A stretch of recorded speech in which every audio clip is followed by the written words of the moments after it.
off adrift. Yes, it has, and he would have known that before he came to the board. The action was all happening in front of him with the other 3 quarter-finals. We've all been there. We've all been in round-robin situations, and you go, if he wins this and you do that, and he goes out and he wins 6-1, that means I'm here on leg difference, blah, blah, blah, blah, blah.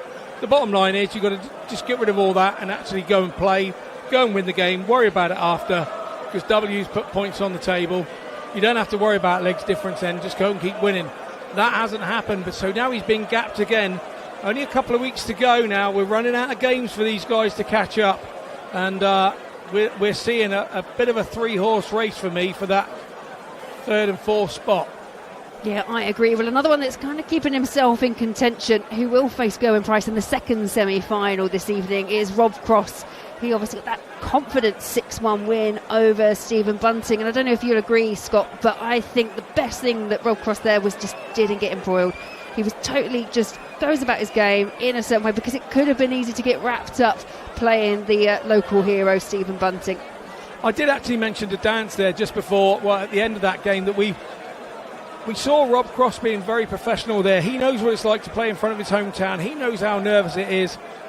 He's from Hastings. We do play in Brighton, this Premier League, so he knows how that felt. He knew Stephen was under pressure. 1, because he's at the bottom of the table already. 2, he's playing in front of his home crowd. He doesn't want to go home early. He wants to go home last with a trophy held aloft for the fans in the place. And sometimes you can want it a little too much. You only need a couple of throws every leg. Your arm goes a little bit tight, or you shank it a little bit going for a double, and you're in all sorts of trouble. I thought just Cross showed all his experience in that game and got over the line and was a worthy winner. Yeah, I absolutely agree, and that win for Rob Cross puts him on 14 points. It moves him up into 6th place on the table, and chasing down the 3 in front of him, the likes of Gerwyn Price, Michael van Gerwen and Nathan Aspinall. Yeah, it's been an interesting evening, as we've been saying, but the one that stood out for me, that Michael van Gerwen game, that was you and I in commentary, and I'll be honest, I thought at 4-0, Luke Littler absolutely racing away with it, didn't look like he was going to buckle at all, and Michael van Gerwen just found a way to win. If he doesn't win in Berlin, he doesn't do that, Van Gerwen. He does not find the confidence to produce that. And he never looked flustered at 4-0 down. You could have mistaked me that he couldn't really have cared less whether he went 6-0. But that's what you have to be like when you go 4-0 down. Because if you do care less and you do care a little bit too much, what happens is the arm goes tight, you stop throwing with freedom, everything becomes a bind, everything becomes a chore. Every time you hit something, it becomes relief rather than confidence. And he just went through his business, started to get back in the game. But what he did do was watch Littler start to lose his confidence. Yes, he's a great out-and-out dart player. Does he have the experience of a Rob Cross? Possibly not at this level, at this MVG at this level. So MVG just saw the signs that he was back in, and he got himself back in, went down to a 1-leg shootout. MVG had the darts, and he backed himself. Yeah, absolutely. And how much do you think in the back of Luke Littler's mind, because he's mentioned it a few times before, he's going for that record 5th win. You know, he's picked up 4 titles. Do you think that's another thing that may be a factor? Because he does like to be that record breaker. And he does like to let you know about it as well. So to be fair, you know, this is what his goal is now. He's not looking at anybody else. He's not looking at first round semi-finals. He's looking at winning. Maybe he should take a step back and have a look and concentrate on that first game and look no further. Maybe go back to grassroots, go back to basics, and we'll see him do it. I still think he'll win another one before the end. I still think he will make 5, but I think he may have to have a little rejig of his mental think before he comes out and plays that first game. Yeah, absolutely. Well, Michael van Gerwen was the victor in that quarter-final over Luke Littler, 6-5. He is facing Luke Humphries, who, in his first match, got that 6-3 victory in an absolute epic battle between himself and Nathan Aspinall, actually setting a venue record in terms of his average, 113.5, just narrowly beating what was the reigning one from Gary Anderson, which was 113.44. So it just shows you the levels that Luke Humphries is finding. But do you fear for his consistency sometimes in this kind of format? If you look at him last week, you go, yeah, but he didn't have a chance to get the consistency because it went wrong first game. I think you can't question he's made 2 finals in the last 4 weeks as Humphries. So That's pretty consistent for me. In the clientele and the other 7 that are there, I think that's pretty good.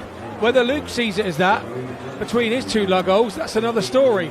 But he's the one that's got to see it. He's the one that's got to remain positive, and he's got to keep trying to take positives from each game. When you are that very good, you're doing so much right. The easiest thing to spot is the things that you do wrong. And that can creep into your game, and a bit of negativity can creep in.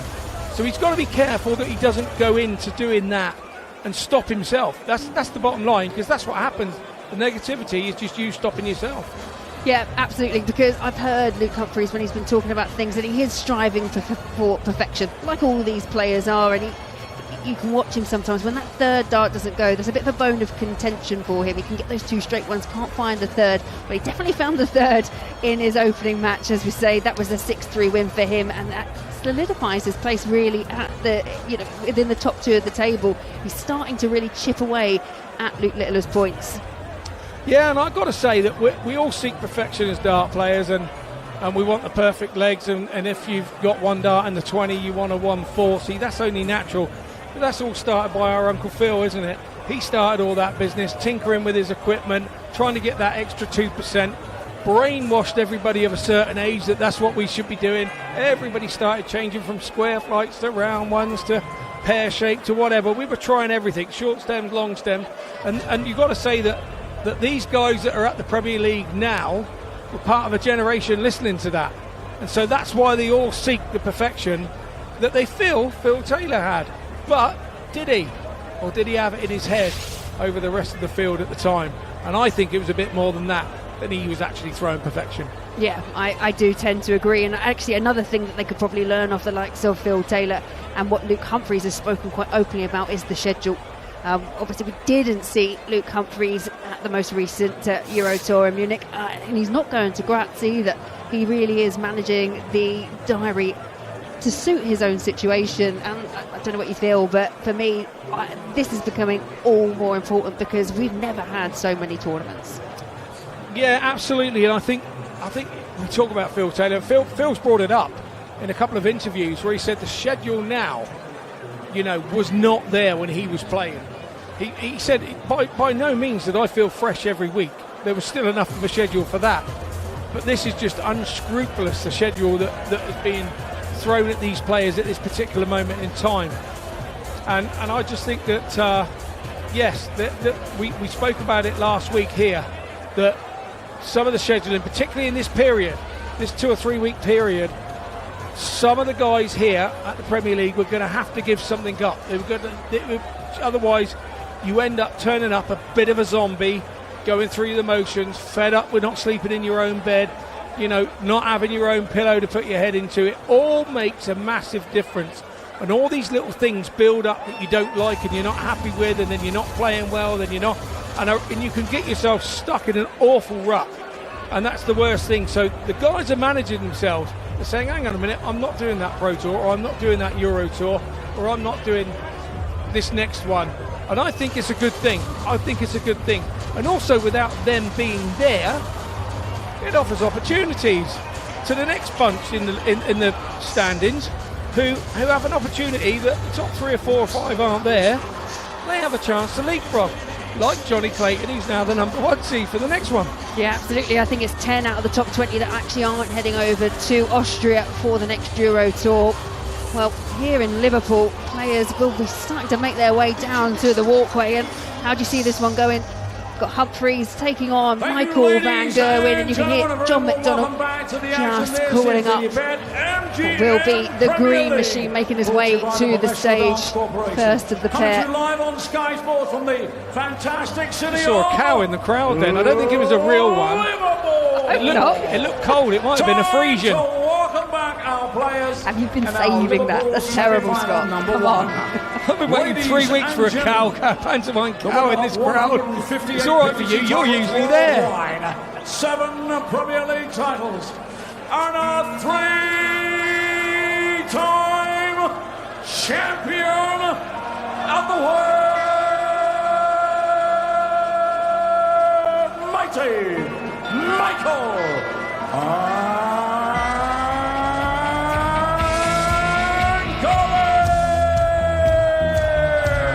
good reception here for Michael van Gerwen, once again in front of this house packed full of Liverpool fans. As I was saying before, how do you see it going, Scott? Michael van Gerwen, Humphries, which way will it go? We have to look at the stats, you know, pre-match, and Humphries running a 98 for the tournament, and Gerwyn running a 96, so there's not a lot in it between the two. So you could say it's very even on that front. The difference here is a little bit in the finishing stats, 37% for MVG, 41 for Humphries. So that could be a stat that could be a problem. You have to remember that Humphries has been to 5 finals and won 2. He's won in Belfast and Exeter. And MVG's just been to the one where he lost out to Luke Littler. So everything on paper says it's a Humphries win to me, but they don't play on paper. And we're seeing a very different MVG in the last week or 10 days or so. So, to me, this one could be closer than what we give credit for. Yeah, Luke Humphries just talking to his friends and family out in the crowd before he makes his way up onto the stage. A round of applause, and now this is becoming a real darting thing where the players start conducting the crowd based on their own songs. And Luke Humphries getting in on the action here in Liverpool. I think we're quite guilty perhaps of just having so much focus at the moment on the two Lukes because of the dominant performances and the high averages that we see, that perhaps some of the others still go slightly under the radar, which sounds like an odd thing to say when I'm talking about the likes of Michael van Gerwen. Yeah, I think so. Don't you feel that way with the women's series? With, you know, the talk about Bo, Fallon, everybody else, you're there and doing your thing, and it's I like being able to sneak under the radar, and I like that. I like being the underdog. I like that sort of scenario because nobody's expecting a great deal of you then, and you can creep up on people and catch them by surprise. So maybe that's what Michael's doing. Everybody wrote him off 2 weeks ago, and now here we are. We're talking totally different. Yeah, well, in terms of the table, Michael van Gerwen sat currently in 5th position on 17 points, and he's taking on Luke Humphries, who is comfortably in 2nd on 25 points. None of the rest of the field will be able to catch down Luke Humphries, but for Michael van Gerwen, this is a real opportunity to move up into 3rd place, to put himself back within qualification. It feels like this year it's going to go right down to the wire, right down to that very last week. Yeah, it does indeed, and we've just actually seen some head-to-head stats on the 2 games that they have played so far in the Premier League in 2025, and to be fair, all the stats went MVG's way. So in the head-to-head, we've got MVG leading. In the overall stats for the 11 weeks previous, we have Humphries leading. So it looks like it's flip of a coin time. I think it just comes down to if Luke Humphries can come out and play anything like he did in the opening match. He averaged, as I mentioned, 113 and a half, got that 6-3 victory, 6 out of 9 on the outer ring as well. But MVG, I think that was what really saved him in the match against Littler. 6 from 9 for him as well on the outer ring, but some real show-stopping finishes. That 120 perfectly timed from him as well. So the average might have been slightly down, but as you say, it just feels like there's not much to separate the pair, and we know darts is all about the moment. Look, if you're still in the tournament, you're still in the evening, there's time for the good darts to come out, Laura. There's no worry about what the average is. It's a W, it's a winning average, and there's a chance for the good game to still come. It's MVG first for a finish. It's 142, and that's gone in the 17. So just looking to tease something up because he knows he'll be back. Luke Humphries is on 208. Michael van Gerwen now sat waiting on tops. 134, might be required 40. Tops required for MVG. Now double 10. Just outside. Can he use it as a marker, and goes the wrong side of the other dart? And Humphries now with a real break opportunity. Has indeed. And he's done it from nowhere, really. And that's the fear you have. When you get down there, you have got to take your chances, and MVG knows that on this occasion. Sometimes you need a little bit of a wakey moment. I think that was it for MVG. Yeah, it's one of those things as players that when you have the opportunity and you don't take it, it's actually that much more frustrating than just getting blown off the board, because it's actually kind of all your fault. You've got no one else to blame. Particularly when it's on your own throw and it's for a holder throw. You don't want to give your throw up for anything, particularly not against Luke Humphries, and particularly not in leg one, when you've obviously won the ball up in the back room. It's just one of those. It's everything you didn't want to happen, and for a lesser player than MVG, it can get you down. But the thing with this is, you can't keep getting yourself in the mire and expecting yourself to get out of it. And this is what happens. Sometimes you drop yourself in it too many times, and it's too many times to allow yourself to escape. Yeah, absolutely. Eventually you do get found out. 120 required here for Humphries, and 120 is pinned. 3 perfect darts climbing the ladder, and it's 2-0 to Humphries. Michael van Gerwen once again, 2 consecutive games finding himself 2-0 down, went 4-0 down against Littler, found a way back, but as you said, eventually you do get found out. I mean, the story of the game so far is he gave the first game up, bossed the second leg, and then up pops a 120 from Humphries and steals that away from him as well. So all of a sudden he finds himself 2-0 down in a game that he hasn't been 2-0 to the bad.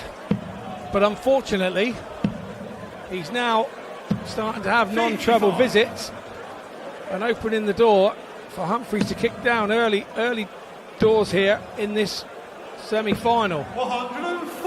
It was an interesting move as well at the weekend, wasn't it, from Michael van Gerwen, who decided to revert back to those old faithful darts that we've seen from him, but off the back of it picked up the title and hit a 9-darter in the process. And actually 4 out of the 5 matches he played, he averaged over 102. So it's obviously, I don't know, sometimes it's psychological with players, but he obviously likes this equipment.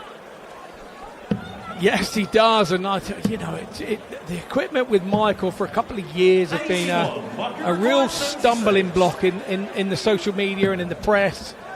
And yes, he's gone back to his old faithful, started playing like he used to. I remember him saying to me in 2015, he said to me, we did an exhibition together, Scott, you've changed your darts to the ones that you won the World Championship with. I said, yes, I have. He said, why? Were they broken? Were they not doing the job? When I last saw them on TV, they were doing the job. And he's absolutely right. A lot of players do go off, win a big tournament and think, well, this is a time to sign a new deal. Let's change the darts. Let's do this. Let's do that. And to be honest, I would say that you probably would advise to stick to your old faithfuls. Yeah, I agree. And it's Humphries that's looking to go 3-0 up in a leg where Michael van Gerwen has missed 4 to chalk up a leg on the board. He's got 3 more darts in hand, double 10 required, and this time double 10 is pinned. And that reaction from Michael van Gerwen, possibly a mix of relief and absolute frustration, because he nearly threw away another leg on throw. Again, Humphries has a dart bounce out there, and it looked to be a well thrown dart. It went through the gap of the other 2, it hit the treble, and just to add insult to injury, Van Gerwen goes and hits at 180 off the back of it. Oh, but anything you can do, Michael van Gerwen. Luke Humphries says he can do too. A maximum 4 cool hand, and another maximum for Michael van Gerwen. 6 perfect darts in leg number 4. 141 required. Dare we mention it? Dare we dream, Scott? Of course we can dream. Just not this moment. That'd be 2 in less than a space of a week if he could have converted the 141, and you can hear the boos from the crowd, but in the context of the match, this feels like a really strong position for Michael van Gerwen to break back at Luke Humphries. Yeah, bends over and pulls his socks up once more. Maybe he's looking for a sports sock sponsor. Now he's looking for tops. That's a tops finish on 100 to level it up at 2 apiece. And you mentioned it yourself, Scott, you can't afford to get cut adrift from Luke Humphries, and Michael van Gerwen's just put together 2 really solid legs to make it 2-all. And Humphries at this particular moment is feeling, I've put pressure on you and you've come through it, so I've got to go again now. Yeah, now Michael van Gerwen seems to have the Liverpool crowd behind him singing his name. I think that also just brings that kind of, you want to perform well when they're chanting your name, and he's just really up the levels over the last couple of legs. He has indeed. Humphries was a little upset there that he hit a 1 with his last dart. He's looking like he feels like he deserves a 180 every throw. You've got to be careful with what you wish for sometimes, because 140s are tidy, and all of a sudden you can drop off the 140 if you over try and end up with 85s and 81s. Pulls it in the treble 1 again, tries to find treble 19 and can only find a big 7, so 30 scored for Humphries. Michael van Gerwen on 247 finds treble 19, single 19, treble 20. MVG first to a finish. That was exactly what I was talking about with the Humphries throw. He was disappointed with the 140, then goes and hits 30. How many times have you done that as a player yourself, be on the county stage or wherever? It's a horrible feeling. You're going ton, ton, ton. Oh, I wish I could get a 140. Next throw, 41. And now you're wishing for the ton again. So be careful what you wish for. 32. But disappointment for MVG. Only 32 points, so 79 plays 110, and it's Humphries first for 110. Single 18 down for double 16, and it's a miss for Luke Humphries. Marking requires 79. 79 here for Michael van Gerwen. Finds treble 19 and goes inside on double 11. Yeah, real disappointment. He just went with it a little bit, didn't he? His body went with it, and it's just enough to drag it inside the double 11. Humphries back at 32. Normal business resumed. It's a break of throw, but it doesn't count as a break until he holds himself. Yeah, absolutely, because Michael did find one himself but couldn't hold, so he's back in that position where he's slightly on the back foot once again, Michael van Gerwen. And Humphries kicks us off with a steady ton. One man I don't ever see changing darts and changing equipment, that's Luke Humphries. I don't think he'll ever change away from those old faithful sets. Don't if you find a set you like and they're working for you, then ultimately, why would you? He had a period with his set that he had an odd point in them, didn't he? He had 2 normal ones and an odd one. Sent them off to the darts manufacturer, I'm sure. He sorted them all out, put the same points in them, and he's been flying ever since. Yes, he's had off nights. You can't be brilliant all the time. Wasn't much Luke Humphries could have done. He hit 177 but left 166, which you can't finish on. So Michael van Gerwen will be back because he's on 121. Yeah, but van Gerwen knew that and he executed it perfectly. 1-2-1. He still only needs 1 treble to get a dart, something to get out. Bullseye. 96. If you don't give yourself a chance at anything, you cannot win the leg. And he's given himself a chance at bullseye and missed it for the 1-2-1. Humphries back on 32. Under a certain amount of pressure. The pressure is for tyres, not for Cool Hand Luke. Luke Humphries once again stretches his lead to 2 legs. Led 2-0. MVG brought it back to 2 apiece, but it's now 4-2. And Humphries averaging just under 103 with Michael van Gerwen just under 99. It's been a competitive match so far between the pair. Yeah, van Gerwen has brought his better game to the party. He's teetering around the 100 average. He knew that he would need to do that to trouble Humphries.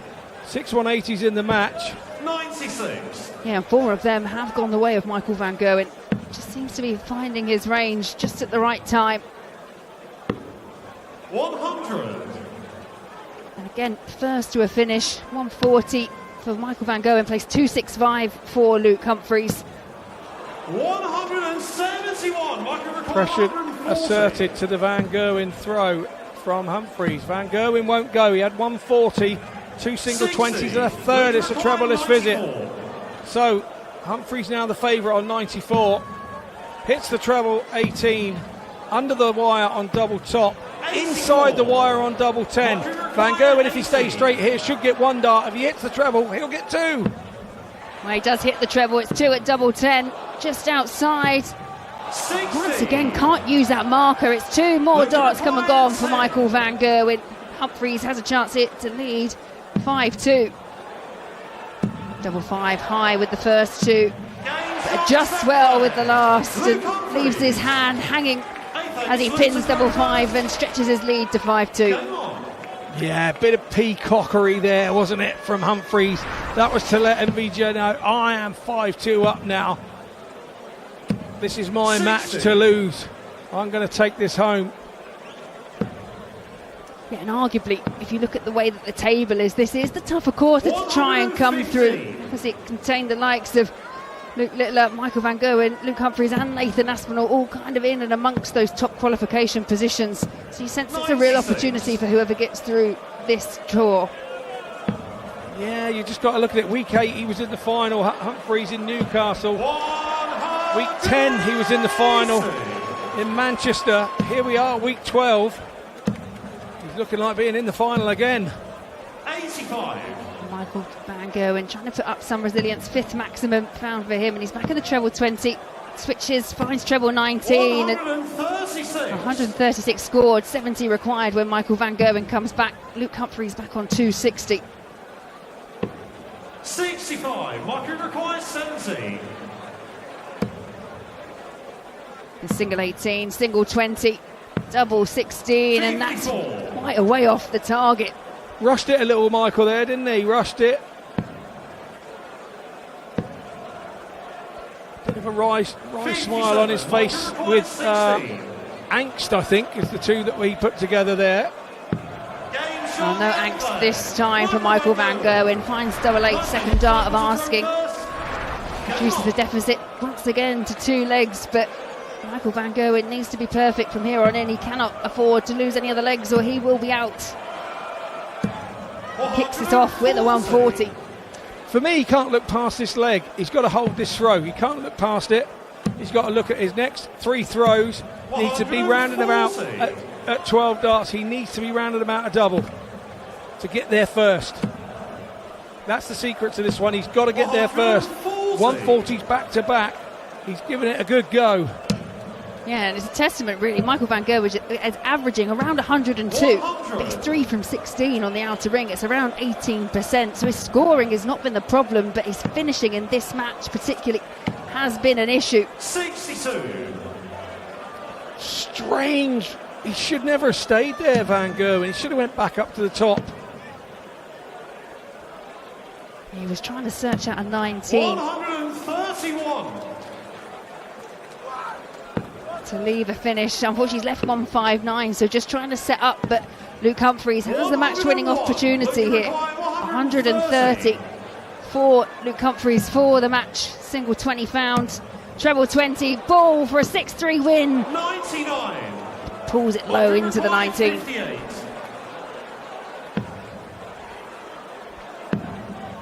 Tops required for Michael Van Gerwen, and it was a big second dart, very far away from the target, adjusts well. It's now 5-4. Can Michael Van Gerwen find a way to survive once again? I'm telling you now, he never went for that second dart. He never went for tops with that second dart. He did not want, in the situation, to do anything stupid, drag it into the 105 or the double 1 or the double 5. He lobbed it up there as a marker, went for it for the third dart in his hand. And you tell me that he didn't. I think that's what he did. Yeah, well, it's an age-old rule of ours, isn't it? 1 over, 1 in, and he put that to good effect. And as we say, it's now 5-4 in favour of Luke Humphries. Luke Humphries does have the advantage of throw. And in terms of scores, nothing to separate the pair. 3-4-7 for Humphries, plays 340 for Michael Van Gerwen. For me, this is an old-fashioned pub game now. It's beat the score of the guy in front of you. So MVG's got to go up there and beat the 55 of what Humphries has just done. And he wants to try and continue to beat the score by as many as he can and get himself to that double first. He finds 123 in response. Now Luke Humphries 100. has to settle for a ton. Leaves him on 192. So a real opportunity for MVG to reduce the deficit once again. 81. Once again, he's straight into the one with a second dart, and he's restricted his scoring ability. You've got to stay straight. Big numbers would have made a big difference there. And by hitting the one, he's let Humphries come back in. A big 130 from Humphries here. Leaves him on 62. So you feel this 136 has to go. The first dart goes above the treble 20. He's now hit a treble 3. So he's only got 48 on the board, and it looks now that the throw has been turned, and it's all down to Humphries. Yeah, 62 points, finds 10, so single 20 for double 16. More match-winning opportunities, but this time it is taken by cool hand Luke Humphries. It's a real shake of the head, disappointment for Michael Van Gerwen. who just couldn't find that same level nutrition at the outer ring as he did in his opening match, and it's all smiles for Team Forehand Luke. Waves to the crowd, and yeah, for me, Scott, I just think it was one of those games that went a bit back and forth. I think we saw really good bits from both players, but Michael just missed too many chances at a double. Yeah, 5-2, he just let him get one leg too far away, didn't he? I think, how do you pen that back to 4-3? I think we'd have seen a different leg. Ifs and ands and pots and pans, it was all about Luke Humphries there, holding his nerve. Once he got a couple in front, he knew that eventually he would get the opportunity to close the game out, and that's exactly what he did. Yeah, absolutely. Well, it's Luke Humphries who's first through to our final here at Liverpool, but we've got another semi-final coming up. Ian Danter will be coming back in here to join me, and we will be watching Rob Cross take on Gerwyn Price.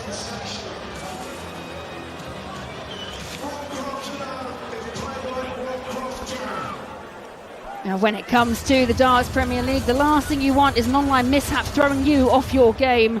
Threat Protection Pro helps you dodge bogus sites, and with the Dart Web Monitor, you'll get a heads up if your personal info starts circulating in the online equivalent of the Madhouse. Go to nordvpn.com/dartsvpn and get 2 years plus 4 months free and a birthday deal. It's risk-free with Nord's 30-day money-back guarantee. Well, Scott is going to swap with Ian Danter after a short break, and we will be back to see Rob Cross take on Gerwyn Price.